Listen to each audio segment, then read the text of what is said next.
Assalamualaikum warahmatullahi wabarakatuh. Berjumpa lagi dengan channel saya, Vicky Dewisa. Kali ini saya akan membahas tentang karomah dan kisah Syekh Maulana Malik Ibrahim. Kisah tentang Wali Songo telah tersohor di seluruh Nusantara. Para penyebar agama Islam ini selalu dekat dengan rakyatnya. Salah satunya adalah Syekh Maulana Malik Ibrahim, atau juga sering disebut sebagai Sunan Gresik. Syekh Maulana Malik Ibrahim merupakan salah seorang yang pertama menyebarkan agama Islam di tanah Jawa. Dari 9 anggota Wali Songo, Syekh Maulana Malik Ibrahim merupakan yang paling senior. Dalam sejumlah catatan sejarah, disebutkan kedatangan Syekh Maulana Malik Ibrahim ke tanah Jawa disertai oleh sejumlah pengikutnya dan menempati desa Sembalo yang kini dikenal dengan wilayah Leran, Kecamatan Manyar, Kabupaten Gresik. Dia juga mendirikan masjid pertama di Desa Pasucian, Kecamatan Manyar, Kabupaten Gresik. Syekh Maulana Malik Ibrahim seringkali disebut-sebut memiliki karomah dalam menurunkan hujan saat musim kemarau yang berkepanjangan.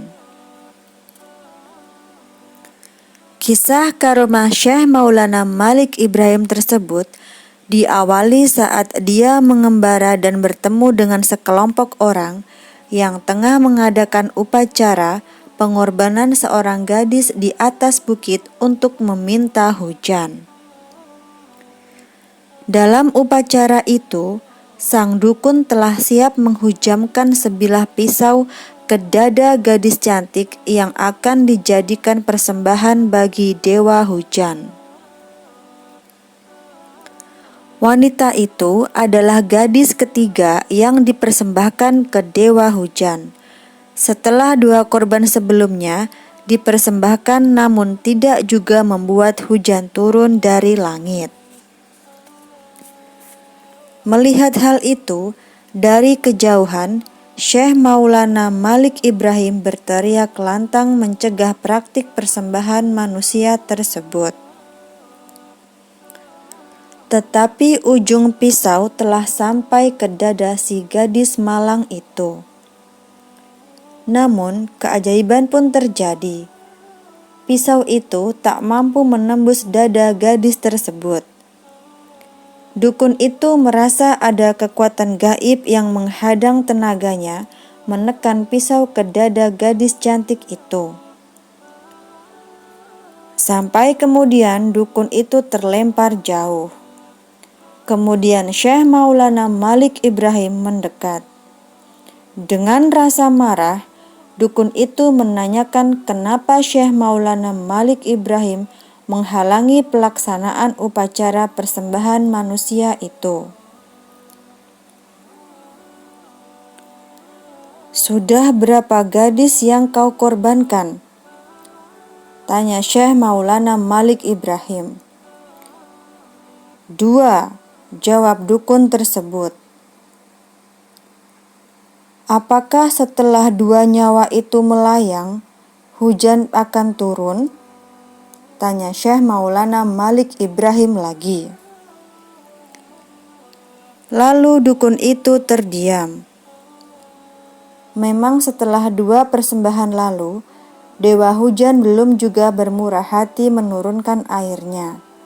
Tetapi dia meyakini setelah yang ketiga ini, dewa hujan akan mengabulkan permohonannya, yang juga merupakan permohonan semua penduduk di daerah tersebut. Sesaat setelah menyadari kondisi yang dialami penduduk, Syekh Maulana Malik Ibrahim berujar, Bila hujan dapat turun, masihkah kalian akan mengorbankan gadis ini? Yang kami inginkan adalah hujan, Tuan. Jika hujan turun, kami akan bebaskan gadis itu, ujar salah seorang penduduk di sana. Syekh Maulana Malik Ibrahim lalu menjalankan sholat istisqa untuk meminta hujan. Karena karomahnya membuat hujan turun dengan deras, mengakhiri kekeringan di daerah tersebut.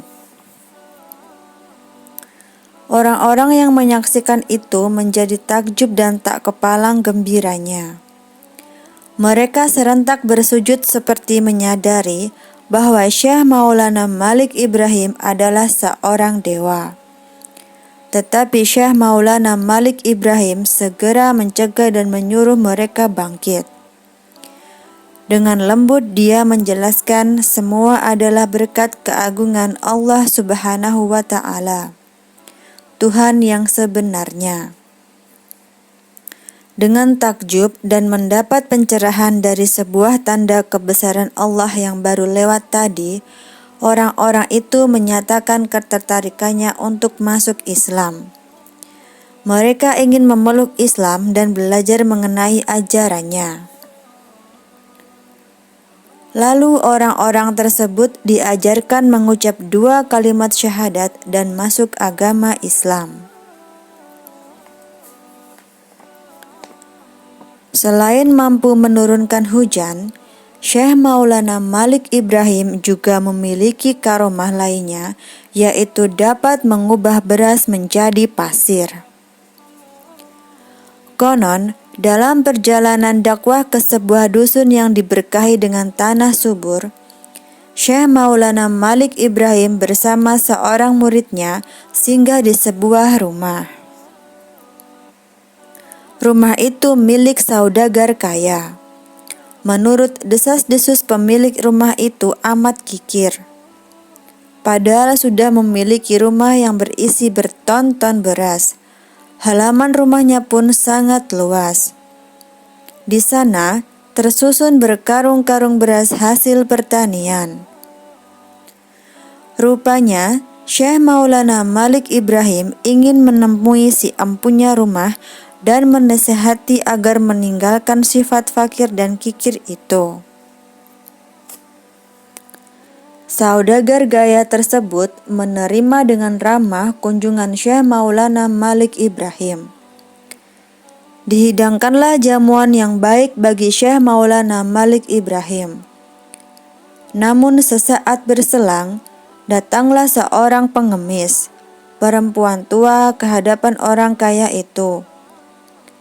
"Tuan, saya lapar sekali. Bolehkah saya meminta sedikit beras?"